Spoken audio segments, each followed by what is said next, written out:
Hey everybody, today's presentation is debunking myths about the brain. I'm John Lang, so let's start. Here are some common myths about our brain. This is according to Berglund from 2017.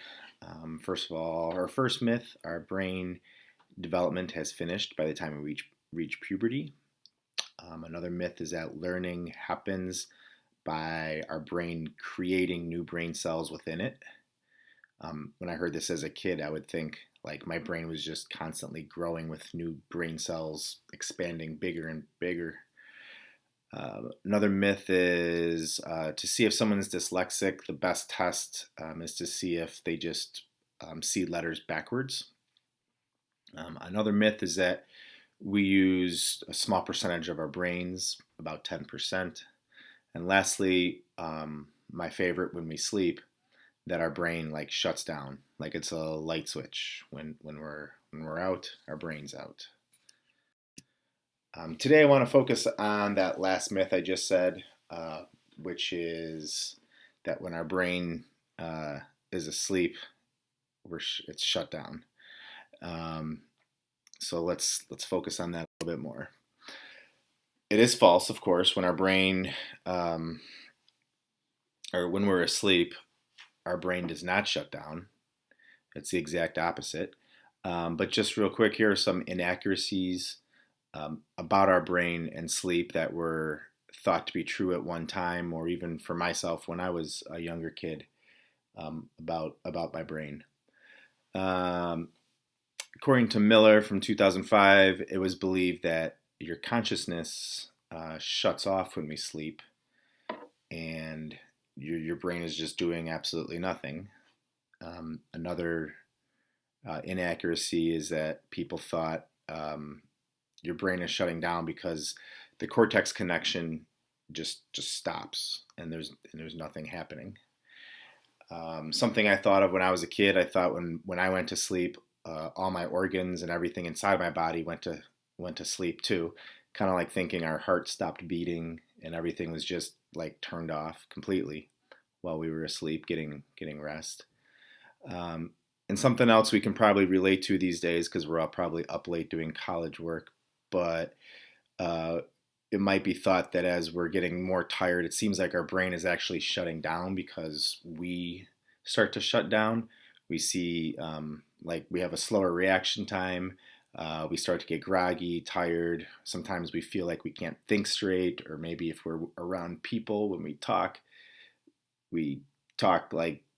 like silliness, or things just aren't coming out the right way, and we always say, "Oh, it's because I'm getting tired. My brain is shutting down," and those are all just completely inaccurate. So let's look at what is actually happening when we are asleep. Again, it's false. Our brain is not shut down when we sleep. But here's what we do know.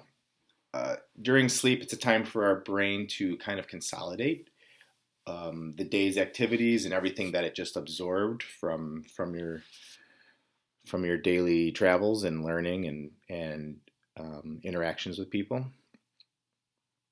Our brain stores intellectual and physical memories while we're asleep. There was a sleep study done in the 1950s, and it was found that the brain is in its own way just as awake during sleep as it is during the day when we're moving around. Out of that study came something called the night shift theory, and within that night shift theory, there's 4 stages, and all of these 4 stages have neural firings that are happening within the brain, which means that the brain is awake. And during sleep, our brain is hard at work storing all the important details of the day that we just experienced. And of course, it's got to take all these memories and blend them, or file them away in its own magical abilities to blend all the old memories with the new memories that we just created. So our brain is just as awake while we're sleeping, but it's also doing something very important. It's taking everything and helping us learn. We may think that our only learning happens while we're awake, maybe reading a book or listening to a presentation, but to actually learn and have that information embedded in our brains forever, It happens during sleep. So, how do we learn while we sleep? According to the night shift theory. So the night shift theory, as I said before, had 4 stages. Let's look at stage 1. Stage 1 is just considered like a light sleep. And during stage 1, REM is woven in and out of that stage. REM is rapid eye movement. And while REM is being woven in and out of that stage, it's helping us with pattern recognition and storing problem-solving scenarios that we went through during the day. REM has also been found to help store emotional memories. It's kind of like therapy for us in a way, where our brain is recalling an emotional situation that we may have experienced during the day, and it actually takes away that emotional feeling and focuses on the actual content that happened or the learning that happened during that emotional situation.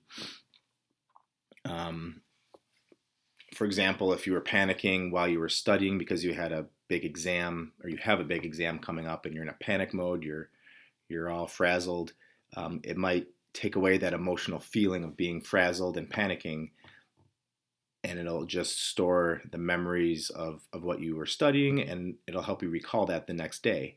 Not so much the panic, but the learning that tried to take place during that panic. Stage 2 is considered the motor memory stage for the brain. It's the most critical stage of learning while we sleep. It's extremely important to experience stage 2 during your sleep. Some things that your brain is storing or sorting through is motor learning from music, any athletic skill, or any other mechanical skills that you may have learned during the day. And like I said, if we don't get enough stage 2, or if we skip it multiple days in a row, it's been found that these types of motor learning situations are not stored in our brain for later recall. Stages 3 and 4 can be combined. These are the deep, deep sleep. My favorite stage of sleep. I never feel like I achieve great sleep unless I feel like I got some deep sleep. But this is when memory retention happens, and our brain starts to sort through to help us remember facts, vocabulary, names, dates, formulas, and other odds and ends about our day.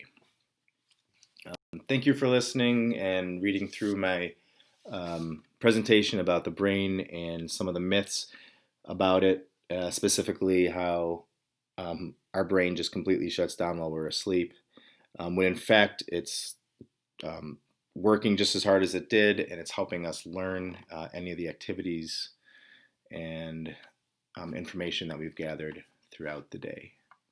Thank you.